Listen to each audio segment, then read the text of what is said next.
வணக்கம் Subiksha TV channel நேர்களே, நான் உங்கள் அன்பான சயின்டிபிக் வேதிக் அஸ்ட்ராலஜர் அஸ்ட்ரோ அரஞ்சி பேசுகிறேன்.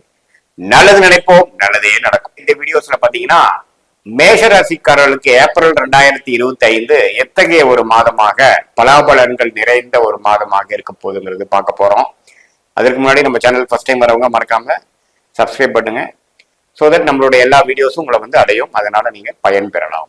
இப்ப பாத்தீங்கன்னா மேஷராசிக்காரர்களுக்கு 2025 ஏப்ரல் மாதம் எப்படி இருக்கும் போதுன்னு பார்க்கும் பொழுது, ஏப்ரல் மாதத்துக்கு 2 நாட்கள் முன்னாடியே மார்ச் 29 பாத்தீங்கன்னா சனி பெயர்ச்சி ஆகுதுங்கிறது நம்ம மனதில் கொள்ள வேண்டும்.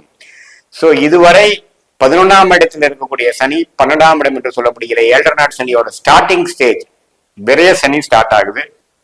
ஏப்ரல் மாதம் ஸ்டார்ட் ஆகும் பொழுது 2 நாட்கள் முன்னாடியே விரைய சனியில தான் ஏப்ரல் மாதம் ஸ்டார்ட் ஆகுது மேஷராசிக்காரர்களுக்கு. அதை நீங்க தெரிஞ்சுக்கணும்.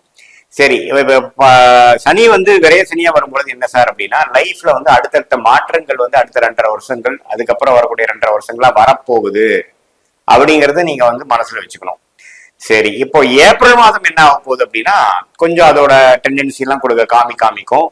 அதே சமயத்துல மே 14 மே 19 நடக்கக்கூடிய ராகு கேது குரு பயிற்சிகள் வேணுங்கிற ஃபவுண்டேஷன் விஷயங்களும் கொஞ்சம் நடக்கும். சரி, ராசி அதிபதியாகிய செவ்வாய் எப்படி இருக்கிறாருன்னா, ஒரு ஏப்ரல் 2 நாட்கள் முதல் 2 நாட்கள் பாத்தீங்கன்னா மிதுனத்திலேயே இருந்து, நம்மளாலவே 4 மாசமா மிதுனத்தில் இருந்த செவ்வாய் கடைசியாக ஏப்ரல் 3 கடகத்துக்கு வரார், 4ஆம் இடத்துக்கு வரார், நீச்சமா போறார். சோ ராசி அதிபதி நீச்சமா போறது ஒரு சின்ன ஒரு ஜாதகர் மேஷராசிக்காரர்களுக்கு சில விஷயங்கள் பூர்த்தி அடையவில்லை, சில சேசிங், சில எதிர்பார்ப்புகளை கொடுக்கக்கூடிய அமைப்பு இருக்கதான் செய்கிறது. அதே சமயத்துல 7 நாட் சனியும் ஸ்டார்ட் ஆகுது. சரி, மற்ற கிரகங்கள் எப்படி இருக்குன்னு பார்த்தா, குரு 2ஆம் இடத்திலே நீடித்திருக்கிறார் மே மாதம் மிடில் வரைக்கும். அது ஒரு நல்ல விஷயம்தான். கேது பாத்தீங்கன்னா 5ஆம் இடத்திலிருந்து குரு பார்வை பெறுகிறார். ஸோ 6ஆம் இடத்திலிருந்து குரு பார்வை பெறுகிறார். ஸோ 6ங்கிறது ருணச்சத்ருபாவம், கடன், நோய், வம்பு வழக்குகள், வெளிநாடு பிரயாணங்கள் இது மாதிரி சில விஷயங்கள் கொடுத்துட்டு இருந்த மேஷராசிக்காரர்களுக்கு கேது முழுக்க ஏப்ரல் மாசம் முழுக்க அங்கே இருக்கிறது அதே ட்ரெண்ட் தான் காமிக்கிறார். 12ஆம் இடத்துல ராகு இருந்து சுப செலவுகள், வம்பு வழக்குகள் விஷயங்களும் கொஞ்சம் பார்க்க போகுது. மேஷராசிக்காரர்களுக்கு வம்பு வழக்குகள்லாம் ஒரு முடிவுக்கு வரக்கூடிய அமைப்பு ஏப்ரல் மாசம் காமிக்குதுங்க. அதோட சேர்ந்த புதன், சுக்கிரன், அப்புறம் சனியும் பாத்தீங்கன்னா ஏப்ரல் மாதம் 1ஆம் தேதிக்கே பாத்தீங்கன்னா மீனத்துக்கு மேஷராசிக்கு 12ஆம் இடத்துக்கு வரார். ஸோ புதன் சுக்கிரன் எல்லாமே 12ஆம் இடத்துக்கு வரும் பொழுது இந்த வம்பு வழக்குகள், குடுக்கல் வாங்கல பிரச்சனைகள், அது மாதிரி விஷயங்கள்லாம் தொழிலதிபர்கள், இன்வெஸ்ட்மெண்ட் லைன்ல இருக்கிறவங்க, பினான்ஸ் லைன்ல இருக்கிறவங்களுக்கு எல்லாம் வரும். மாணவர்களுக்கு பாத்தீங்கன்னா நல்லா படிக்கக்கூடிய அமைப்பு. ஏன்னா புதனுக்கே கனெக்ட் ஆகி கன்னிக்கு கனெக்ட் ஆகிறப்போ கொஞ்சம் நல்ல படிப்பு விஷயத்துக்காக ஒரு காலேஜ் அட்மிஷன் நோக்கி பிளான் பண்றது, காம்படிட்டிவ் எக்ஸாம் எழுதுறவங்களுக்குலாம் நல்ல ஒரு பிடிப்பினை, நல்ல ஒரு அமைப்பு கொடுக்கறது, படிப்பு விஷயங்களுக்கு சாதகமான அமைப்பு. ஏன்னா புதன் கன்னிக்கு கனெக்ட் ஆகும் பொழுது நம்ம அருமையான ஒரு அமைப்பு. நீச்சமா போனாலும் நீச்ச பங்கம் சுக்கிரன் இருக்கனால ஆகுறது நல்ல விஷயங்கள். பொதுவா பார்க்கும் பொழுது நல்ல மாற்றங்கள் நிறைந்த ஒரு காலகட்டத்துக்கு வேணுங்கிற ஒரு ஆரம்ப பகுதியாக மேஷராசிக்காரர்களுக்கு ஏப்ரல் மாதம் நம்ம எடுத்துக்கலாம். சோ ஏன்னா கிட்டத்தட்ட 4 கிரகம் 12ஆம் இடத்துல இருந்து 6ஆம் இடத்துக்கு கனெக்ட் ஆகி பாத்தீங்கன்னா சில மாற்றங்களையும் ஒரு டிரான்சிஷனரி பீரியட் கொடுக்கறது, நிறைய பிளானிங் பண்ணலாம். குடுக்கல் வங்காள கேர்ஃபுல்லா இருக்கணும்.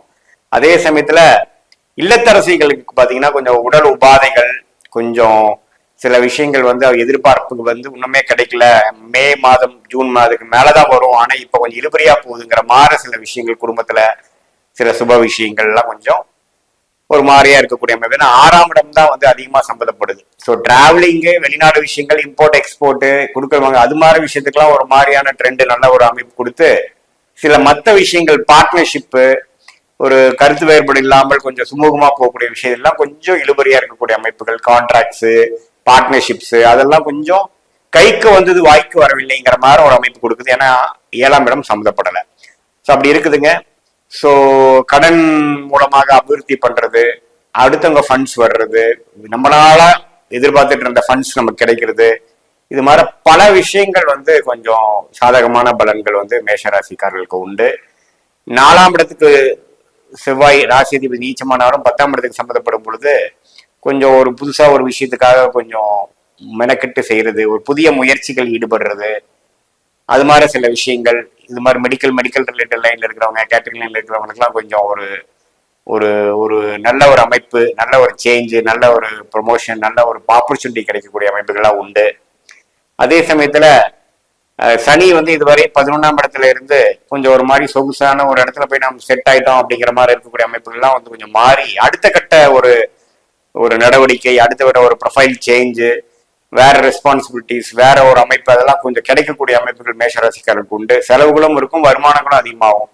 அது மாதிரி சில விஷயங்கள்லாம் கொடுக்கக்கூடிய எல்லா வயது உள்ள மேஷராசிக்காரர்கள் கொடுக்கக்கூடிய அமைப்பு இருக்கு. சீனியர் சிட்டிசன்ஸ்க்கு பாத்தீங்கன்னா உடல் உபாதைகள் விஷயம் பாத்தீங்கன்னா கொஞ்சம் மெடிக்கல் ட்ரீட்மெண்ட் வந்து எடுக்கிறது அப்பப்போ வந்து நமக்கு சரி ஆக மாட்டேங்குது. மெடிசின்ஸ் வந்து கொஞ்சம் எஃபெக்ட் சரியில்லை, கொஞ்சம் ட்ரீட்மெண்ட் தப்பா போகுதுங்கிற மாதிரிலாம் சொல்லியிருக்கும். கொஞ்சம் கரெக்டா நம்ம வந்து போறோமா, நம்ம எடுக்கக்கூடிய ட்ரீட்மெண்ட்டோ டயக்னோசிஸோ கரெக்டானு மேஷராசியான சீனியர் சிட்டிசன்ஸ் கொஞ்சம் பார்த்துக்குங்க. உடம்பு உபாதைகள் வரக்கூடிய அமைப்புகள் இருக்கு, கொஞ்சம் கேர்ஃபுல்லா இருக்கணும். பட் இருந்தாலும் குரு பார்வை இருக்கிறதுனால பயப்படுறதுக்கு ஒன்றும் இல்லை. பட் இருந்தாலும் நீங்க கொஞ்சம் கவனமாக இருக்கக்கூடியதாக வலியுறுத்தப்படுகிறது. அதே சமயத்துல இன்வெஸ்ட்மெண்ட்ஸு, இன்ஹெரிட்டன்ஸ், உங்க மனைவி மூலமா வர சொத்து, கணவர் மூலமா வர சொத்து, அப்பா மூலமா தாத்தா மூலமா வர சொத்துக்கள்லாம் வந்து இந்த ஒரு மாதம் வந்து நம்ம குரு கொடுத்துட்டு போகக்கூடிய அமைப்புகள் இருக்கு. சில மேஷராசிக்காரர்களுக்கு அந்த ஜாதகம் அமைப்பு இருக்கிறவங்களுக்குலாம் கண்டிப்பாக அது உண்டு. இது மாதிரி வந்து சனியும் ராகும் சேருகிறார். ஸோ நிறைய பேருக்கு ராகு திசை நடக்கிறவங்க, சனி திசை நடக்கிற மேஷராசிக்காரர்களுக்கெல்லாம் பார்த்தீங்கன்னா கொஞ்சம் உடல் உபாதைகள், கொஞ்சம் டிராவலிங் அப்போ கொஞ்சம் கவனமா இருக்கணும். அது மாதிரி விஷயங்கள்லாம் இருக்கு. சில பேருக்கு பார்த்தீங்கன்னா சில இடத்துல போய் நம்ம ஸ்கேம்ல மாட்டுறது, ஏமாற்றப்படுகிறது, வீட்டுல சில பொருட்கள் காணாம போறது, திருட்டு ஆகுறதுங்கிற மாதிரியும் சில அமைப்புகள் இருக்கு. ஏன்னா சனி ராகு சேர்றது நம்ம நுண்ணிப்பா பார்க்கக்கூடிய விஷயங்கள். அது 12ஆம் இடத்துல சேர்றார் கிட்டத்தட்ட 3 டிகிரியில. ஸோ கொஞ்சம் அது மாதிரி விஷயத்துக்கு கவனமா இருக்கணும். தூக்கம் வந்து சம்டைம்ஸ் கொஞ்சம் அஃபெக்ட் ஆகக்கூடிய அமைப்புகள் இருக்கு. கொஞ்சம் அதனால மனநலத்தையும் கொஞ்சம் பார்த்துக்கூடிய அமைப்புகள் மேஷராசிக்காரர்களுக்கு இருக்கு. ஸோ பொதுவாக பார்க்கும் பொழுது பார்த்தீங்கன்னா ஓரளவுக்கு நல்ல மாற்றங்கள் நிறைந்த ஒரு அமைப்பு இருக்கு. அடுத்த வரக்கூடிய குரு பயிற்சிக்கும் நல்ல காலகட்டத்துக்கு ஒரு வேணுங்கிற ஃபவுண்டேஷனான விஷயங்கள் இருந்தாலும் அடுத்த கட்ட வாழ்க்கையில வந்து சில விஷயங்கள் நகர்த்துவதற்காக இன்வெஸ்ட்மெண்ட்ஸ், லோன், டாப் அப், சில புதிய முயற்சி, இடம் விட்டு இடம் மாறுது. எல்லா வயதினருக்கும் இது மாதிரி ஒரு சேஞ்சு கொடுக்கக்கூடிய ஒரு மாதமாக மேஷராசிக்காரர்களுக்கு வந்து ஏப்ரல் மாதம் 2025 இருக்குதுங்கிறத நாம தெரிஞ்சுக்கணும். ஸோ என்னதான் செவ்வாய் நீச்சமா இருந்து 4ஆம் இடத்துக்கு போனாலும் அவர் 10ஆம் இடத்துக்கு சம்மந்தப்படுறதுனால முயற்சிகள்ல எந்த குறைவுகளும் இருக்காது. கவனம் மட்டும் நம்ம கொஞ்சம் தீர்க்கமா பார்க்கக்கூடிய அமைப்புகள் இருக்கு. அதே சமயத்துல பண விஷயத்துக்கும் குடுக்கல் வாங்கல் விஷயத்துலயும் தவறில்லை.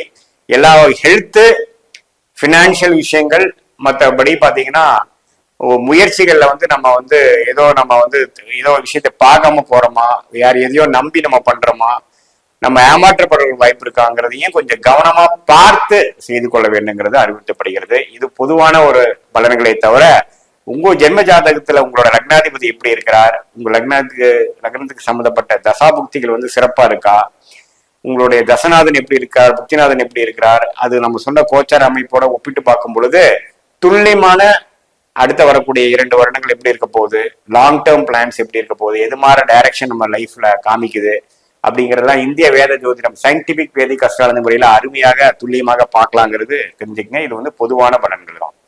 மீண்டும் மற்றொரு காணொலியில் சந்திப்போம். நன்றி, வணக்கம்.